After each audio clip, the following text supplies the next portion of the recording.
Hi, everyone. It's Stephanie with the Patient Story, and I am so excited to introduce our guest for today. Although he probably doesn't need an introduction, you've probably welcomed him into your living room for many years now.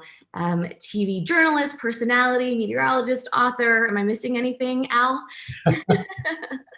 Oh, I don't know. Bon vivant. Who knows? Thank you for joining us today, Al Roker. Really appreciate it.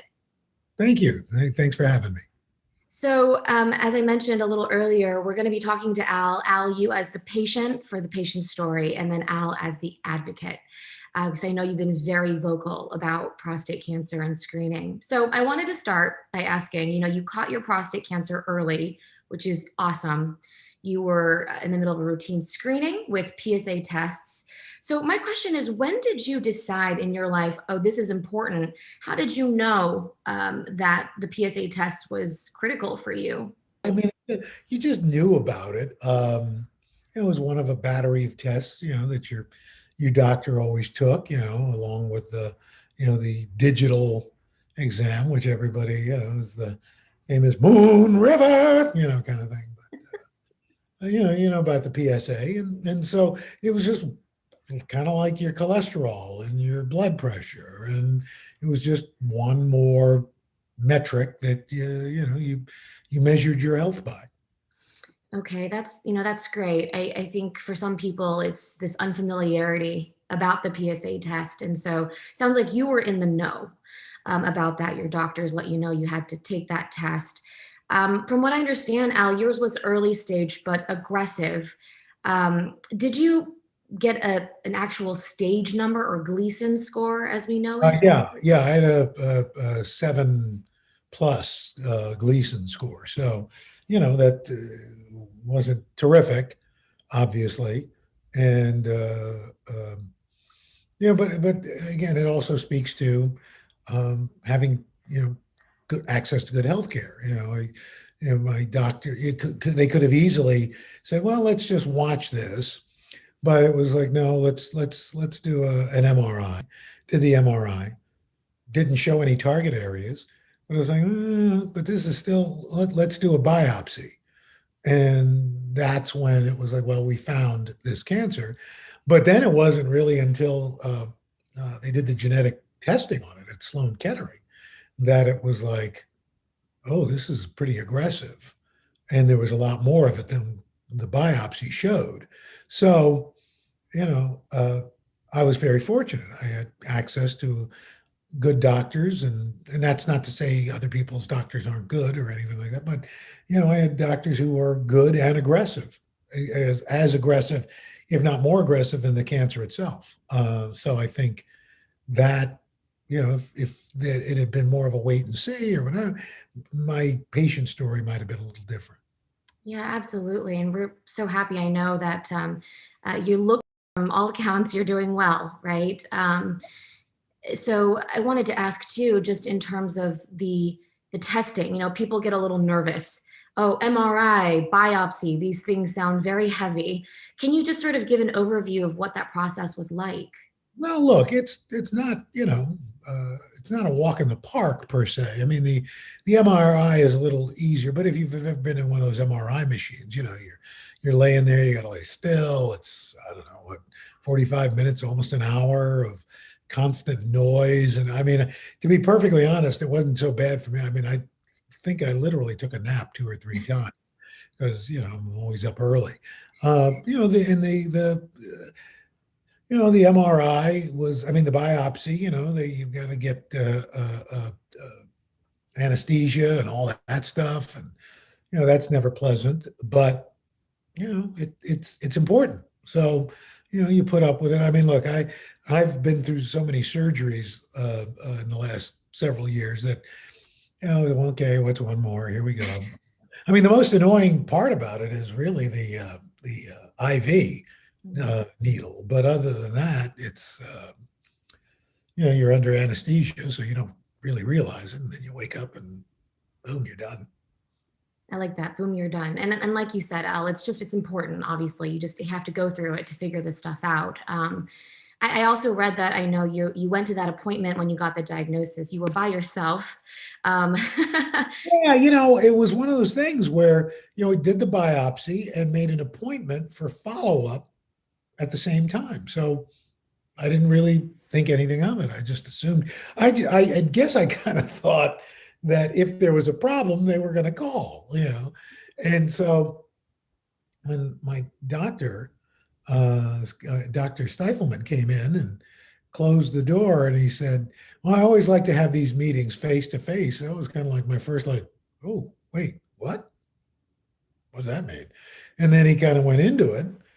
And truly, I was thinking, it wasn't even really about the cancer as much as I was like, oh my God, my wife is going to kill me because, you know, obviously she's very compassionate. She wouldn't want me getting that diagnosis by myself. And, realistically, she's thinking, well, what's the doctor going to think about me as a wife not being there to be there with her husband to get this potentially life-changing news? So, I'm like, I mean, and I took in what he said, but I just kept thinking, oh, she's going to kill me. So prostate cancer doesn't, she will. So I know she's been steadfast by your side. Really absolutely. quickly, just wondering, how were you able to break the news to her and to your family members, to your children? Well, I called her and said, okay, I'm on my way back. She said, well, what did the doctor say? And I said, well, I waited till I was almost home. And I said, I'm just around the corner. Let me get home. She goes, well, I don't like the sound of that. I said, I'm literally 3 minutes away. And we can talk. So, and then, she was upset, obviously. And we waited till the weekend to tell our kids. I've got a 33-year-old daughter from a previous marriage, and then we've got a 22-year-old who's in college in Paris, and our 18-year-old son lives with us here. And did a family Zoom and explained, and they were very upset, obviously. But I kind of, it's okay. Doctors said, yes, it's aggressive. I'm not going to sugarcoat this, but they said we caught it early. So I'm going to have, at that point, I hadn't decided.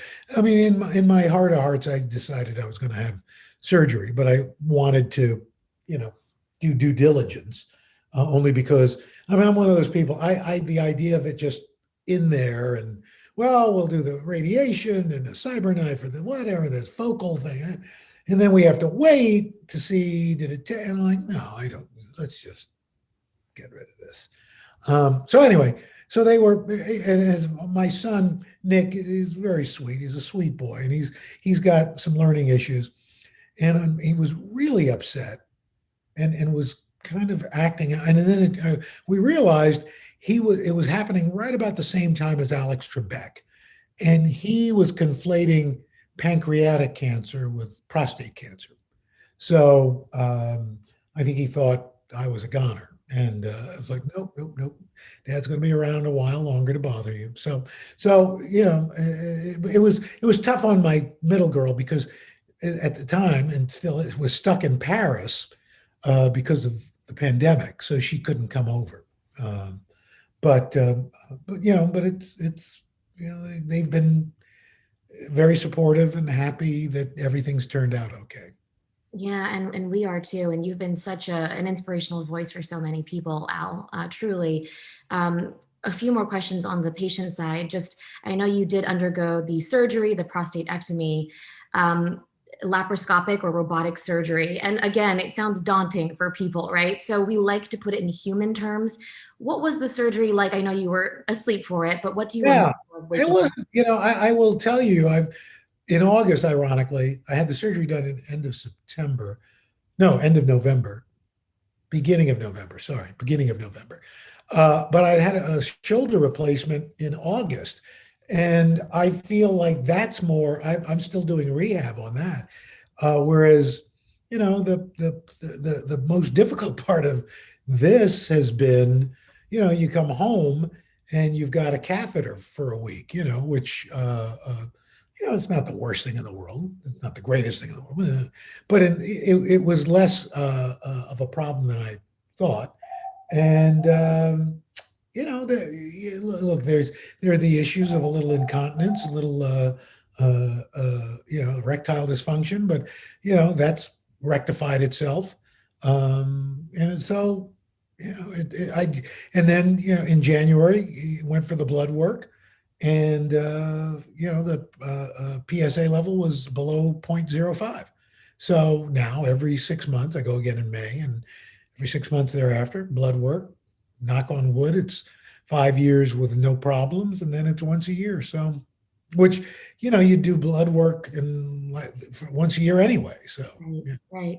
No, I'm so happy to hear that. The great news of the undetectable PSA and your surgeon and doctor saying no evidence of disease. You just have to keep the follow-up. What was it like, though, Al, just to hear from the medical team that wonderful news? Well, it was, it first kind of started, I had Dr. Vincent Ladone was my surgeon, and he's obviously, a real pioneer in this area. And so, somebody like that has done a whole ton of these. So he was very optimistic afterwards. He said, look, we're doing pathology during the procedure. We took out the lymph nodes surrounding that area, didn't see anything. So I was already cautiously optimistic, but I was, once you get, but you're still waiting for that blood work. And once you get that, and it's a real weight off, you're like, okay, now the clock starts again for the next 6 months, and you probably get a little anxious right before that, but here we go. Part of the deal, actually wrapping this part of it up, I wanted to ask you about that. It's living from blood test to blood test. People talk about survivorship, so navigating life after cancer diagnosis. Any guidance for people? I know you're just in it, but just in terms of living life now this way. Well, yeah, it's, I always keep thinking that 5 minutes before the doctor walked in, I felt one way. And then 5 minutes or 30 minutes later, when I'm walking out the door to get in the cab, it's like, well, this is kind of weird because I don't really feel any different. But somebody says, oh, by the way, you have cancer, those 3 words. Then all of a sudden, I mean, even though you don't feel differently, you are different. And it's the same with this, it's you're still going to be living every 6 months, but you're alive. And that's, I don't really think about it. So it's a good feeling. Good, good. Now, moving on to the advocate side, I know we have a few minutes left. I heard you say guys are wimpy, don't like going to the doctor. So if you're sitting across a group of men and they're convinced they don't need to go and get screened, what do you say to them?